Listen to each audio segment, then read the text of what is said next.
Hi viewers, నేను మీ లక్ష్మి. సాధారణంగా ఒక మనిషిలో ఒకటే టాలెంట్ ఉంటుంది, మిగతావన్నీ కూడా ఆరో కొరో ఉంటాయి. కానీ ఇప్పుడు నేను చెప్పబోయే వ్యక్తిలో ప్రతి ఒక్క టాలెంట్ 100% అందులో నిలదొక్కుని తనకంటూ ఒక ఇమేజ్ని క్రియేట్ చేసుకున్న వ్యక్తి రఘు కొంచె గారు ఇప్పుడు నాతో పాటుగా ఉన్నారు. అండ్ ఆయన ఇప్పుడు గేదెల రాజు అనే సినిమాతో మన ముందుకు రాబోతున్నారు అనమాట. అసలు ఈ సినిమా గురించి అండ్ ఆయన కెరీర్ గురించి ఎలా సాగుతుంది ఏంటి అన్న చిట్ చాట్ అనేది చేస్తాం. హాయ్ రఘు. హలో అండి. హలో లక్ష్మి. ఎస్, నేను సింగర్గా పాడిన మొట్టమొదటి పాట లక్ష్మి. లక్ష్మి లక్ష్మి లక్ష్మి ఇటు రావే వెంకట లక్ష్మి వచ్చాక వెచ్చగ టచ్మి ఇక శరణం గచ్చామి. ఇది సింగర్గా. కంపోజర్గా సోబ్బలక్ష్మి మాట్లాడే సోబ్బలక్ష్మి ఇటు చూడే సోబ్బలక్ష్మి ప్రేమిస్తే సొమ్మే పోతాదే. చాలామంది అడిగారు ఏంటి ఈ పేరుతో ఎక్కువ పాటలు చేస్తున్నావు నువ్వు, ఫ్లాష్ బ్యాక్ లక్ష్మి అంటే లక్ ఇక్కడ. అప్పుడు అడిగారు ఏమన్నా ఫ్లాష్ బ్యాక్లు ఏమైనా ఉన్నాయా నీకు? యథాలాపంగా జరిగినవండి ఇవన్నీ కూడా అంతే. బట్ అంటే సాధారణంగానే లక్ష్మి అనేది ఇప్పుడు లక్షణమైన పేరు. ఎప్పటి నుంచో లక్ష్మి అంటే లక్షణమైన పేరు అంటారు. ఇంకా అది ఉట్టి పడుతుంది అలాగ పెట్టుకుంటే. ఇప్పుడు ఒక క్యారెక్టరైజేషన్, లక్షణంగా ఉన్నావు, మహాలక్ష్మిలా ఉన్నావు, లక్ష్మీదేవిలా ఉన్నావు అని ఆడపిల్లల్ని పొగుడుతుంటారు. ఆ పేరుతోనే పొగుడుతారు ఎక్కువ మంది కూడా. అమ్మాయి అంటే లక్ష్మీదేవి, లక్ష్మీదేవి పుట్టింది మా ఇంట అంటారు. అంతే. అమ్మవారికి ఆవిడికి ఉన్నట్టు నాకు గొప్ప ఇది ఆవిడికి దేవతల్లో. సుబ్బలక్ష్మి ఒకసారి పాడు. సోబ్బలక్ష్మి మాట్లాడే సోబ్బలక్ష్మి ఇటు చూడే సోబ్బలక్ష్మి ప్రేమిస్తే సొమ్మే పోతాదే. మనులేమని అడిగానా, మాణిక్యాలు అడిగానా, నీ బాబు ఆస్తి గట్ల రాసిమ్మన్నానా. నిజంగా సార్, అంటే మీ సాంగ్స్ లిస్ట్ చూసుకున్నా, అది కంపోజర్గా చూసుకున్నా లేదా మీరు పాడిన పాటలైనా సరే ఒక హైప్ ఇచ్చేస్తాయి. సినిమానే ఒక రేంజ్లో తీసుకెళ్ళిపోయిన లిస్ట్ చాలా వరకు ఉన్నాయి. ఇది పెళ్ళెందుకే, రవణమ్మ, చాలా పాటలు, అన్ని సాంగ్స్ మ్యూజికల్గా నేను చేసినవి హిట్ ఉన్నాయి. పాడిన పాటలు కూడా చాలా పాటలు అన్ని హిట్ ఉన్నాయి. నాది నక్లెస్ గొలుసు, ఓణి వేసిన దీపావళి, రాయ రాయే సలోని, దేశముద్రలో గోలబెట్టే, అది అసలు ఆ లైన్ ఒక్కటే కంటిన్యూ అదొక ఫార్మాట్ అండి. అది ఎక్కువ రెహమాన్ గారి పాటల్లో ఎక్కువ వినిపిస్తుంది. అది ఏంటంటే ఒకే ఒక పదం ఎక్కువసార్లు రిపీట్ చేస్తారండి. దానివల్ల ఏమవుతుందంటే అది హుక్కులాగా వెళ్ళి గుచ్చుకుంటుంది ఆడియన్కి. అదొక టెక్నిక్. అది అలా గోలబెట్టిన ఆదరలో ఈ గోలబెట్టి పల్లవంతా గోలబెట్టి ఉంటుంది, ఎప్పుడు కుదిరేది పల్లవం అనేది ఉంటుంది అనమాట. కానీ చాలా పెద్ద హిట్ ఆ పాట. రఘు కొంచె గారు ఏంటి అసలు యాంకర్గా ఉన్నారు, డబ్బింగ్ ఆర్టిస్ట్గా ఉన్నారు, సింగర్గా ఉన్నారు, మ్యూజిక్ కంపోజర్, ఇప్పుడు లేటెస్ట్గా ఆర్టిస్ట్గా మొత్తం దున్నేస్తున్నారు ఇండస్ట్రీని. సో ఇంకా దున్నలేదండి. దున్నడానికి రెడీగా ఉన్నారా?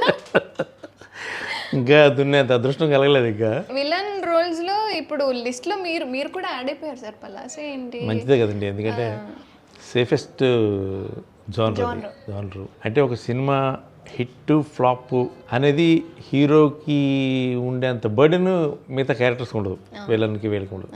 బాగా చేసి మంచి పేరు వస్తే నెక్స్ట్ ఆటోమేటిక్గా వాళ్ళకి గుర్తింపు ఉంటుంది, కంటిన్యూ అవుతుంది, ఎక్కువ బర్డెన్ ఉండదు. అది సమ్టైమ్స్ బాగానే ఉంటుంది. కానీ అంటే నాలాంటి కొంచెం కాంప్లికేటెడ్ ఏంటంటే అందరూ అంటే నువ్వు సాఫ్ట్గా ఉంటావు, సాఫ్ట్గా మాట్లాడుతావు, నువ్వు విలన్గా ఇది ఎలాగా అని చెప్పి. అది నాకు ఆశ్చర్యం వేస్తుంది. నేను విలన్గా ఎలా కన్వర్ట్ అయ్యాను, పలాసాలో చిన్న షావుకారులు అలా చేశాను. ఇప్పుడు గేదెల రాజులో చాలా అగ్రెసివ్ ఇదండి, అది అగ్రెసివ్గా ఉంటుంది క్యారెక్టర్. అంటే ఒక రౌడీ షీటర్, అంటే పచ్చి రౌడీ షీటర్లా ఉంటుంది క్యారెక్టర్. ఆ ట్రాన్స్ఫర్మేషన్ అనేది చేయడానికి కష్టపడ్డాను ఈ సినిమాకి ఎస్పెషల్లీ. ఎందుకంటే ఒక 12 కిలోలు వెయిట్ పెరిగాను. ఎండలో వితౌట్ మేకప్ ఎండలో షూట్లు చేసాం. మొత్తం నల్లగా మాడిపోయి ట్యాన్ అయిపోయి మొత్తం అది తల నుంచి జిడ్డు గారిపోయి ఎలా ఉందో అలా ఉంచేసాం మొత్తం. దానివల్ల ఏంటంటే ఇతను రఘు కాదు ఈ సినిమాలో, ఇతను గేదెల రాజు అనేవాడిని చూస్తారు జనం. సినిమా చూస్తానని చెప్పి గేదెల రాజే కనపడతారు చెప్తే రఘు కొంచెం ఎక్కడ ఏ ఫ్రేమ్లో కూడా కనిపించాడు. అంటే రఘు కొంచె గారు ఇంటి నుంచి మొదలైంది ఇండస్ట్రీకి సింగర్గా అవ్వాలి అన్న ఉద్దేశంతో, తర్వాత కంపోజర్గా, యాంకర్గా, డబ్బింగ్ ఆర్టిస్ట్గా ఇలా మీ ప్రయాణం అనేది సాగుతూ వచ్చింది. కారణం ఏంటంటారు? కారణం అంటే ఇప్పుడు నాకు ఇంట్రెస్ట్ తెలుసుకోవడం, ప్రతి క్రాఫ్ట్ గురించి తెలుసుకోవడం చాలా ఇంట్రెస్ట్. ఈ రోజుకి పొద్దున్నే లేచి కూర్చొని టెక్నాలజీ మీద స్టడీ చేస్తుంటాను. ఇది నాకు సంబంధించిన టెక్నాలజీ, బయటవి కాదు. మ్యూజిక్ సంబంధించింది కానీ, సౌండ్కి సంబంధించింది కానీ. దానివల్ల ఏమవుతుందంటే మనకు తెలియకుండానే మనకి వేరే క్రాఫ్ట్ మీద మనకు ఒక ఇంట్రెస్ట్ వస్తుంది. ఇప్పుడు కోవిడ్ టైంలో ఏదైనా ఒకటి చేయాలంటే ఎవరిని అడగడానికి లేని పరిస్థితి, ఎందుకంటే ఎవరు బయటకు వచ్చేవారు కాదు. మా ఇంటికి స్టూడియోకి ఒక జస్ట్ వాకబుల్ డిస్టెన్స్, 10 నిమిషాలు వాక్. పొద్దున్న క్యారియర్ తీసుకుని స్టూడియోకి వెళ్ళి కూర్చునేవాడిని. కొత్తగా ఏమన్నా నేర్చుకోవాలి. అడోబ్ ఫోటోషాప్ నేర్చుకున్నాను ఓన్గానే. ఫైనల్ కట్ ప్రోలో ఎడిటింగ్ నేర్చుకున్నాను. అదే టైంలో ఒక 2 షార్ట్ ఫిల్మ్ చేసాం ఇంట్లో కూర్చొని సరదాగా. నేనే వాటిని తీసి ఎడిట్ చేసి యూట్యూబ్లో పెడితే మంచి బ్రహ్మాండం వ్యూస్ వచ్చాయి. ఏంటి సార్ లిస్ట్ పేర్లు? క్యూ నైట్ అండి, అంటే క్వారంటైన్ నైట్. ఓకే. క్యూ నైట్లో ఒక వ్యక్తి సింగిల్గా ఇంట్లో ఉంటే వాడి మానసిక పరిస్థితి ఏంటి? మీరే చేశారా? నేనే చేశాను ఆ క్యారెక్టర్. ఒక సింగిల్ క్యారెక్టర్, అది డైలాగ్ మాటలుండవు. జస్ట్ టీవీలో ఒక హారర్ సినిమా చూసి వాడు భయపడి ఆపేస్తాడు. సినిమా చూస్తూ భయపడి ఆపేస్తాడు. ఒక థ్రిల్లర్, ఒక మర్డర్ మిస్టరీ చూస్తూ ఆపేస్తాడు. తర్వాత దాని తాలూకు భయం వాడిని వెంటాడుతూ ఉంటుంది ఇంట్లో. మనకి సినిమా చూసి వచ్చిన తర్వాత ఇంట్లో మనం ఒక్కరూ ఉంటే, హారర్ సినిమా చూసి మీరు ఇంటికి వెళ్ళండి, మీకు ఎగ్జాక్ట్లీ ఎంత ధైర్యవంతులకైనా చిన్న భయం ఉంటుంది. ఆ భయం మీద తీసిన షార్ట్ ఫిల్మ్ అది, ఒక 7.5 minutes ఎంతో. ఇలా తీసి పెట్టాను లేదో అసలు దాని వెళ్ళిపోయింది. మళ్ళీ దానికి part 2 చేశా. ఇది నైట్ ఎపిసోడ్, ఇది డేలో కూడా వెంటాడుతూ ఉంటుంది ఒక ఇది భయం. అది ఒకటి తీసి అనమాట అండి. సో ఇవన్నీ ఏంటంటే ఇంట్రెస్ట్ కొద్దీ సరదాగా చేయాలి, నేర్చుకోవాలి అన్న అది తప్పితే, అట్ ద సేమ్ టైం మనం ఒక రంగానికి సంబంధించి ఖాళీగా ఉంటాం ఒక్కొక్క టైంలో. ఇప్పుడు సింగర్గా మనకి అనుకున్నట్టుగా రాకపోవచ్చు, ఆ టైంలో ఇంకో పని చేస్తూ ఉంటాం. యాక్టర్గా చేస్తూ మ్యూజిక్ చేస్తున్నాను. అదే అన్న ఏది వచ్చినా అది మనం పని అనేది వర్క్ చేయడం అనేది ఇంపార్టెంట్ అండి. అట్ ద సేమ్ టైం మనం ఆ రేస్లో ఉండాలి.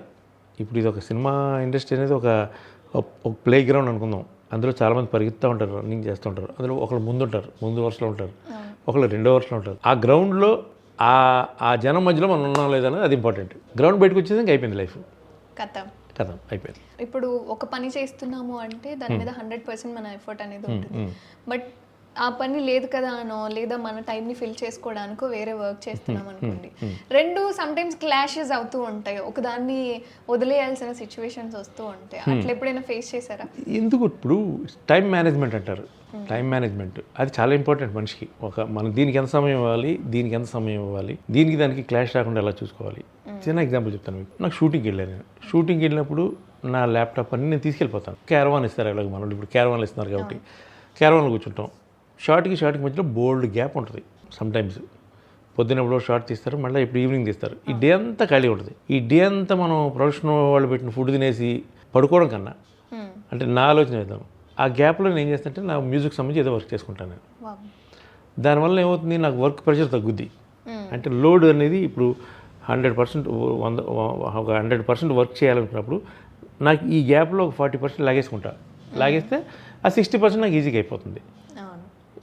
ఇన్కేస్ ఏదైనా బీజిఎం జరుగుతుంది, నా మ్యూజిషియన్స్ అక్కడ వాళ్ళు ఒక చోట కూర్చొని చేస్తూ ఉంటారు, కమ్యూనికేట్ చేసుకుంటూ ఉంటాం. మనం ఇక్కడ నుంచే కమ్యూనికేట్ చేసుకోవచ్చు, వింటూ ఉండొచ్చు.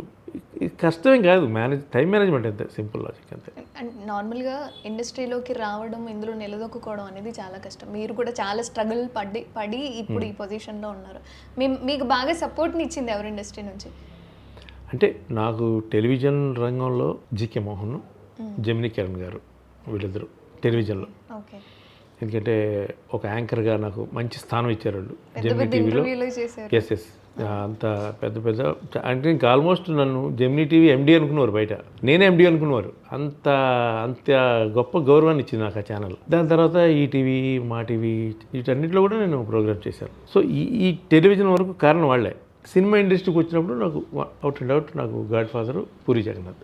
అటు సింగర్గా, ఇటు మ్యూజిక్ డైరెక్టర్గా నాకు లైఫ్ ఇచ్చింది తనే.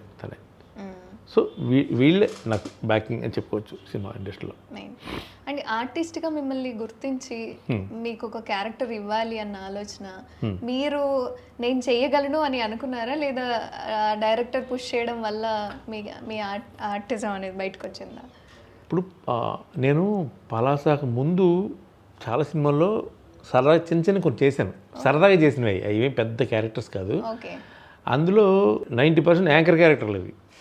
ఇప్పుడు నేను యాంకరింగ్ చేసేవాడు కదా, న్యూస్ రైటర్ని తీసుకెళ్ళి న్యూస్ రైటర్ కానీ పెడతారు సినిమా. అలాగే నన్ను కూడా యాంకరింగ్ తీసుకెళ్ళి యాంకర్ కానీ పెట్టేవారు. ఇది ఒక యాంకర్ ఇక్కడ అదే అక్కడ అదే అంటే వదిలేశాను, దానికి జోలికి వెళ్ళి మానేసా. ఆ టైంలో కరుణ్ కుమార్ నాకు షార్ట్ ఫిల్మ్ చేయాలండి, నేను డైరెక్టర్గా ట్రై చేస్తున్నాను, అందులో మీరు యాక్ట్ చేయాలి అంటే ఓకే ఫైన్ అని చెప్పి అందులో చేశాను. ఓకే. అది చూసిన ఒక ప్రొడ్యూసర్ ఆయనకి ఒక సినిమా ఇచ్చారు, పలాస అనే సినిమా. అందులో ఆ సినిమాకి నన్ను మ్యూజిక్ డైరెక్టర్గా అనుకున్నాడు ఈయన.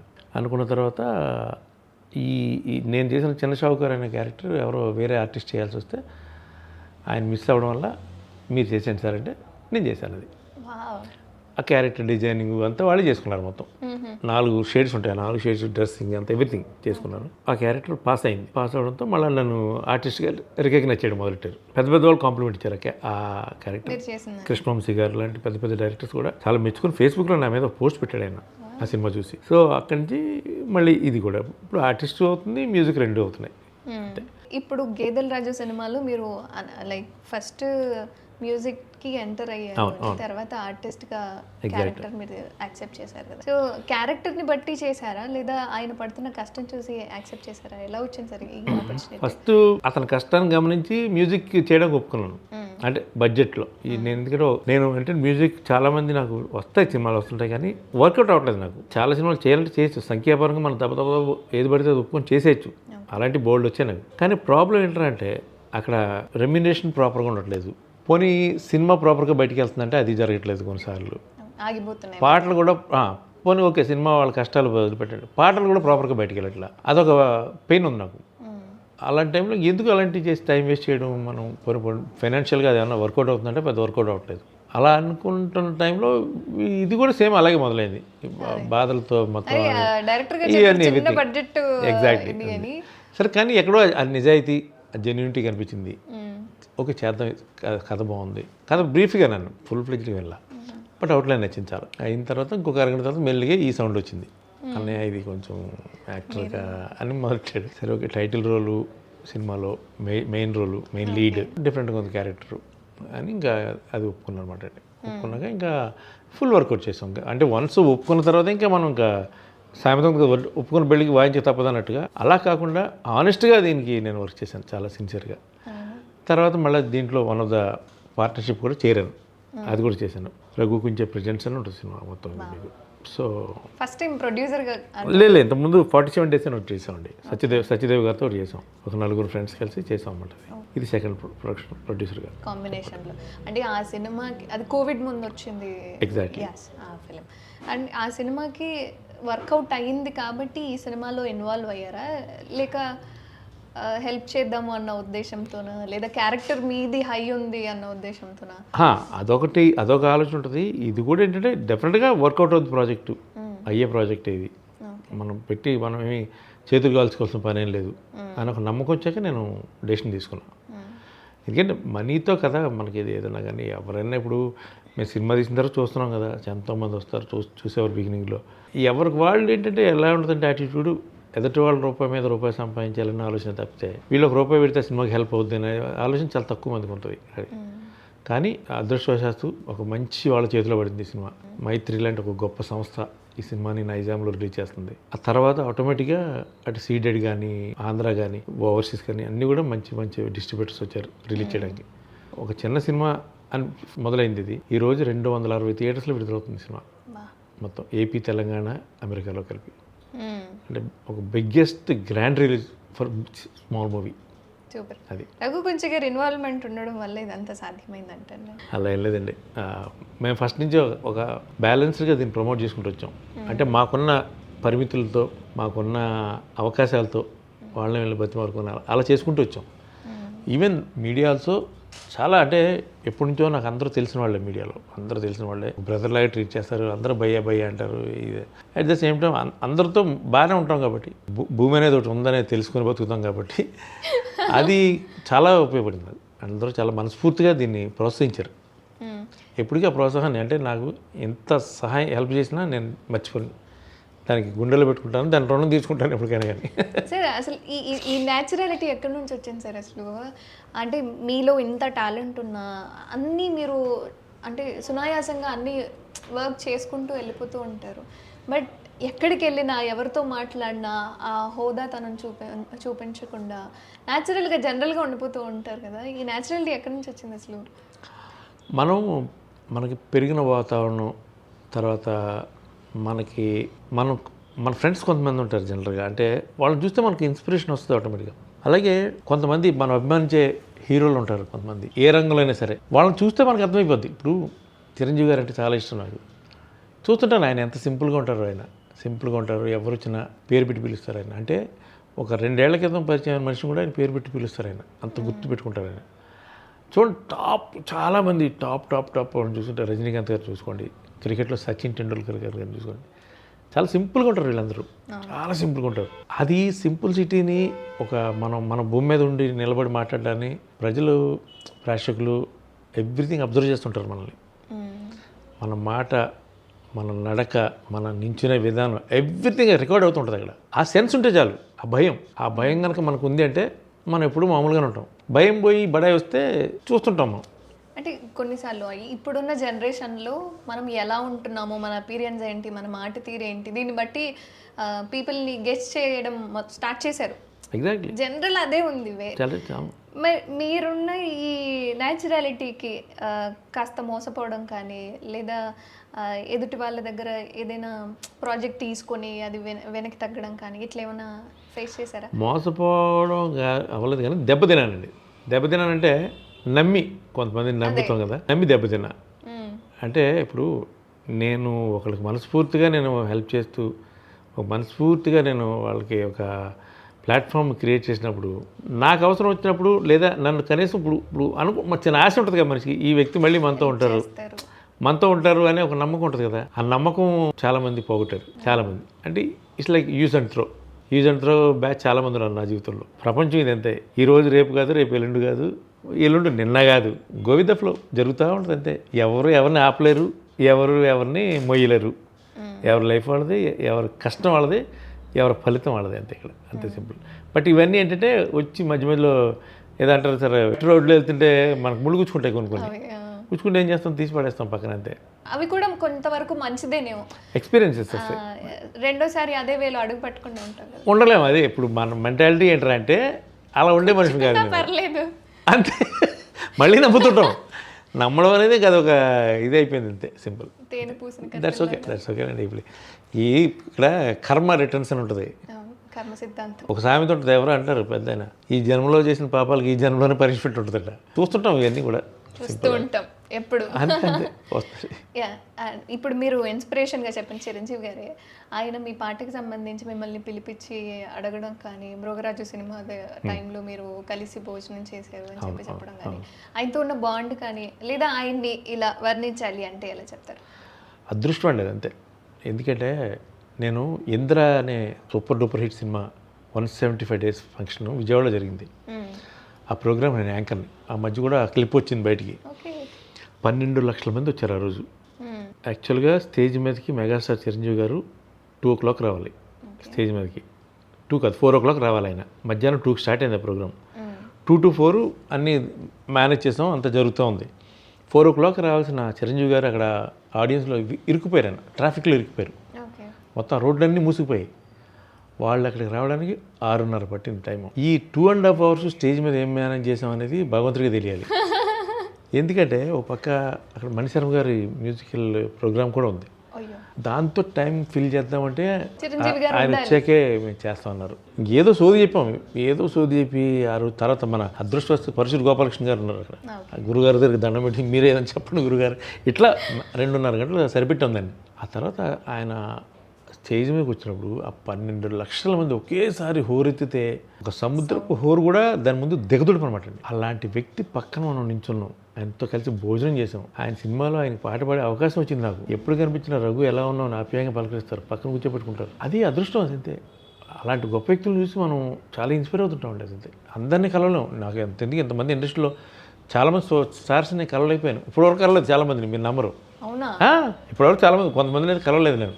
అయ్యో, అంటే అవకాశం రాలేదు, వాళ్ళతో మాట్లాడే అవకాశం కూడా కలగలా. అలాగే నేను వెళ్ళి మళ్ళీ అక్కడికి వెళ్ళి నాకు అడిగే పరిస్థితి కూడా కాదు, నాకు ఆ ఉద్దేశం కూడా ఉండదు వెళ్ళి కలవాలి మాట్లాడాలి అని. నేను ఇది చాలా సార్లు విన్నాను, అంటే ఇంటర్వ్యూస్లో మీరు చెప్పడం కానీ. మాక్సిమం ఉండాలి ఏమో ఇప్పుడున్న టైంలో ఉండాలి. అది కూడా వీక్నెస్ అయి ఉండొచ్చు. ఇప్పుడు అదే చెప్తాం కదా, అది కొంచెం అది కావాలేమో తెలీదు. బై నేచర్ రాలేదు మనకి, అది ప్రాబ్లం. కొత్తగా అలవాటు చేసుకునే కాదు వచ్చే అలవాట్లు అనేది, అవి భయపడుకుని ఉంటాయి మనకి, భయపడుతూ. మీరు ఇప్పటి వరకు కంపోజ్ చేసిన పాటలు కానీ లేదా పాడిన పాటలు కానీ మీ బెస్ట్ లిస్ట్ అంటే ఏది సార్ అసలు?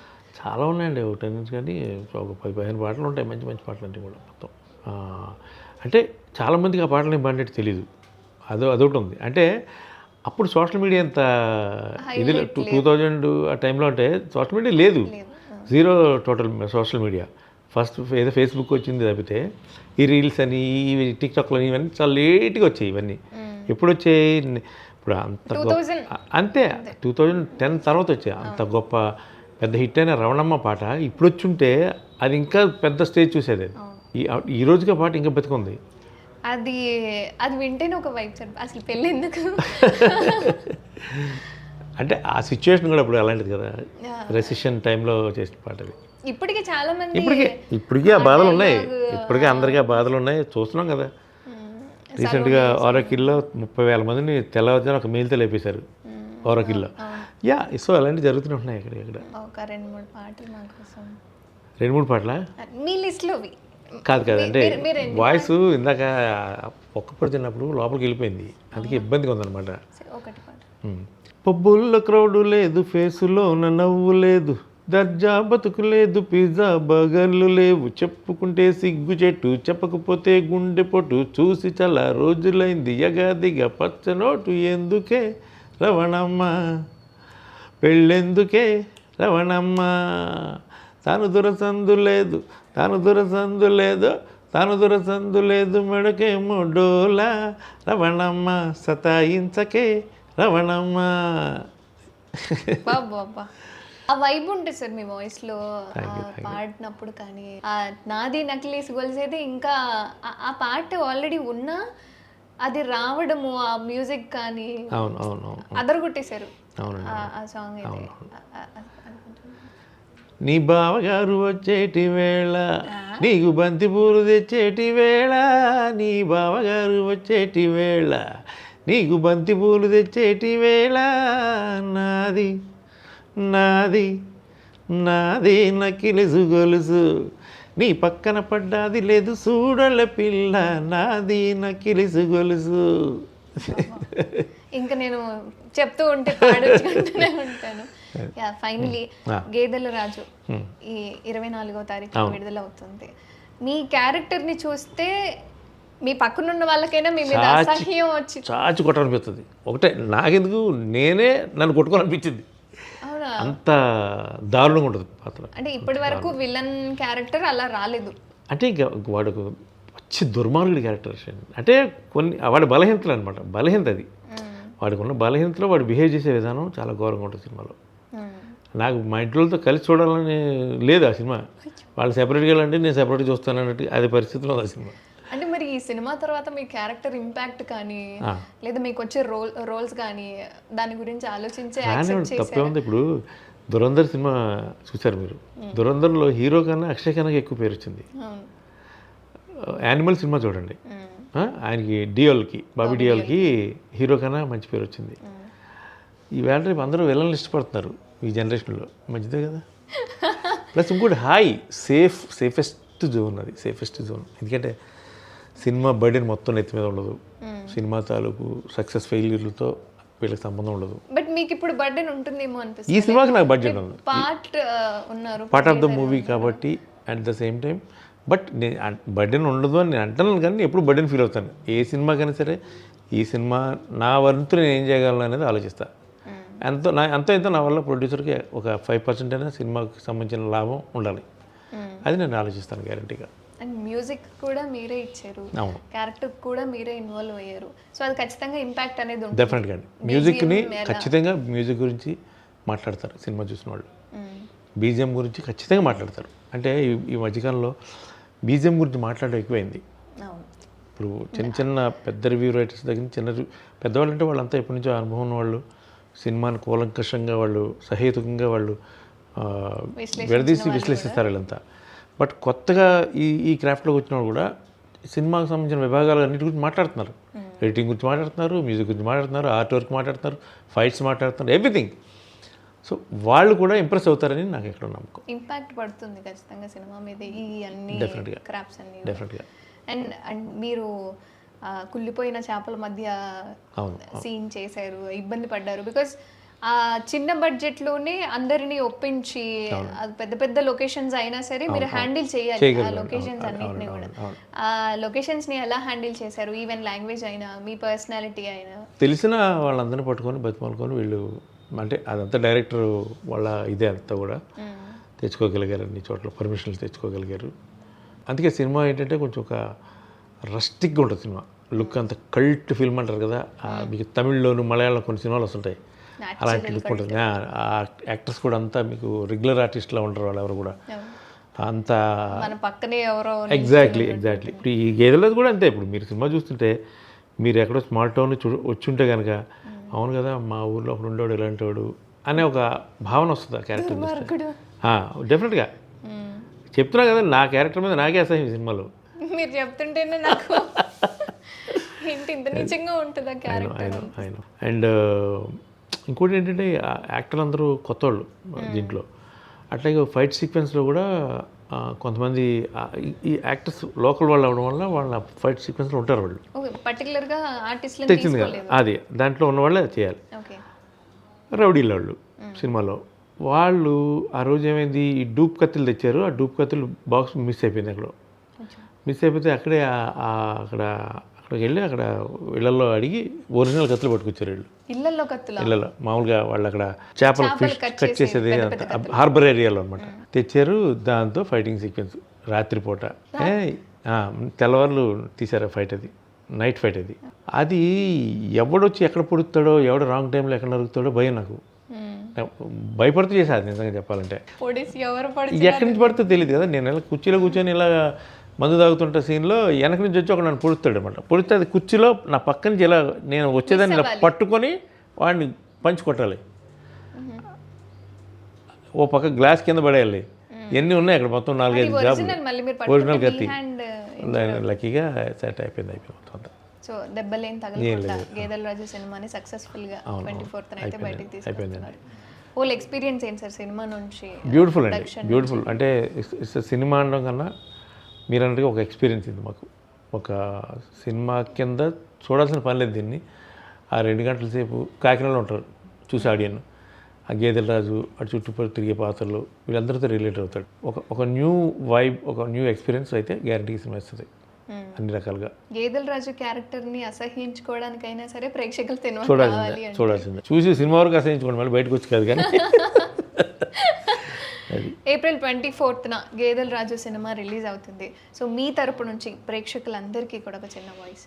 అందరూ అడిగినట్టే నేను అడుగుతున్నాను, థియేటర్కి అండి సినిమా చూడండి అని. కానీ థియేటర్కి రావట్లేదు ఎవరు. నిజాయితీగా చెప్పాలంటే ప్రతి శుక్రవారం ఏ సినిమా అయినా సరే థియేటర్కి వెళ్ళి చూద్దాం అనే సినిమాని పిచ్చిగా అభిమానించే ఒక ప్రేమికులు ఉంటారు. కొన్నిసార్లు ఆ ప్రేమికులు వచ్చి సినిమాలని వాళ్ళు కాపాడుతున్నారు. నిజం చెప్పాలంటే వాళ్ళు చూసి ఇంకో 10 మందికి చెప్పి అది అలా వర్డ్ ఆఫ్ మౌత్ సాయంత్రానికి మెల్లిగా స్ప్రెడ్ అయ్యి ఈ మధ్య కొన్ని సినిమాలు బ్లాక్ బస్టర్స్ అయ్యాయి. అలాంటి కోవలోకి మా సినిమాని కూడా తీసుకెళ్తారు థియేటర్కి వచ్చి. ఎందుకంటే ఎండాకాలం ఎలాగూ ఇంట్లో కూర్చోలేరు ఈ వేడికి. టికెట్ ప్రైజెస్ కూడా తగ్గించేసాం. మల్టీప్లెక్స్ అయితే 105, మామూలు స్క్రీన్స్లో అయితే సింగిల్ స్క్రీన్స్లో 99 రూపీస్. శుభ్రంగా హాయిగా రండి, థియేటర్లో ఏసీ అనుభవించండి, 2 గంటల పాటు సినిమా చూసేయండి. బోర్ కొట్టదు ఎక్కడ బోర్ కొట్టదు. ఇప్పుడు చెప్పింది మ్యూజిక్ డైరెక్టర్ రఘు కొంచె గారా లేదా గేదెల రాజు చెప్పారా? ఓవరాల్గా సినిమాకి సంబంధించిన వ్యక్తిగా చెప్తున్నాను. ఎందుకంటే 3 రంగాలు ఈ సినిమాలో నేను డైరెక్టర్గా ఉన్నాను, మ్యూజిక్ డైరెక్టర్గా ఉన్నాను, సింగర్గా ఉన్నాను, ప్రొడ్యూసర్గా కూడా ఉన్నాను. పార్ట్ వన్ ఆఫ్ ది ఇదిగా. సో ఎన్ని బేరీస్ వేసుకొని చెప్తున్నాను అది all in one. Finally April 24th గేదెల రాజు సినిమా అయితే రిలీజ్ అవ్వబోతోంది. ఖచ్చితంగా సార్ ఇప్పటి వరకు నేను మాట్లాడిన కన్వర్జేషన్ మొత్తం విని నిజంగా ఆ క్యారెక్టర్ అంత నీచంగా ఉంటుందా, ఎలా దాన్ని డైరెక్టర్ గారు ఇంప్లిమెంట్ చేశారు ఏంటి అనేది నేనైతే థియేటర్కి వెళ్ళి చూడాలని ఆశిస్తూ ఉన్నాను. అండ్ మీ అందరూ కూడా థియేటర్కి వస్తారు ఖచ్చితంగా. మీరు అనుకుంటున్న ఆ చిన్న సినిమా ఏదైతే ఉందో పెద్ద ప్రపంచనాన్ని సృష్టించాలి, ఆ క్యారెక్టర్ గురించి అందరూ మాట్లాడుకోవాలి. అండ్ డైరెక్టర్ గారు అన్నట్టుగా ఇది ఆయన చూపించుకోవడానికి లేదా నెక్స్ట్ సినిమాకి ఒక అప్రూవల్గా తీసుకొస్తున్నారు అని, ఆయనకి ఇంకా ఒక 100 సినిమాల లిస్ట్లో ఉండాలి అని కోరుకుంటున్నాను sir. Thank you so much. అండి. Thank you so much. Thank you.